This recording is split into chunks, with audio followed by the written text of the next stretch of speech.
Адвокат жалоого каражатты өзүң таптыңбы же кимдир бирөөлөр жардам бердиби? Мен бияка келип өзүм колумду бергенге келатканда кармалайын депчи атайынчы каражат чөнтөктөрдө калп айтпасам бир 10-15 миң сомдой эле бар болуш керек эле. Андан тышкары жок болчу акчам. Анан кийин келатканда эле ошо менен кармап кетишти. Ал акчаны дагы тергөөчүлөр алып алат, телефон боо соңгон беричи баардыгын.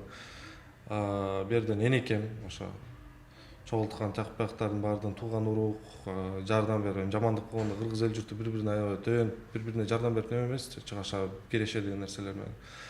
Ошентип жардам кылып чыгардык. Адвокатка эми табышты го дедим. Эми сот меники уже 9-10 сот болуп атпайбы?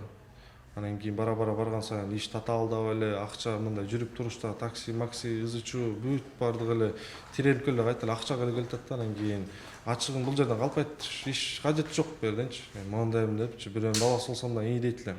Атам жок, анан кийин бул жерден туруп алып туруп акча сураштан уялган жокмун. Мындай мен үчүн эмес, мен уялдым өзүмчү, бирок энем үчүн кийин кыйналбай кичине болсо дагы бир 2 мындай пайыз болсо да жардам болсо дагычы 100%-ын арасынан кичине болсо да жардам болуп калсын дедим да.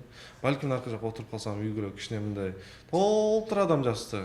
Толтур адам мындай акчаларын жиберип атат, жардам берип атат, мондай тигиндей деп бүт баардыгы ошонун баардыгын окуп кадимкидей жүрөк жылып мындай соттон чыккандан кийин аябай кабатыр болуп чыккам да. Ошо сезим менен азыркы сезимди салыштырсаңыз мындай азыр күлүп жайнап тамашага салып мындай элдин немеси да, мындай эл мага дух руханий неме берип койду мындайчы.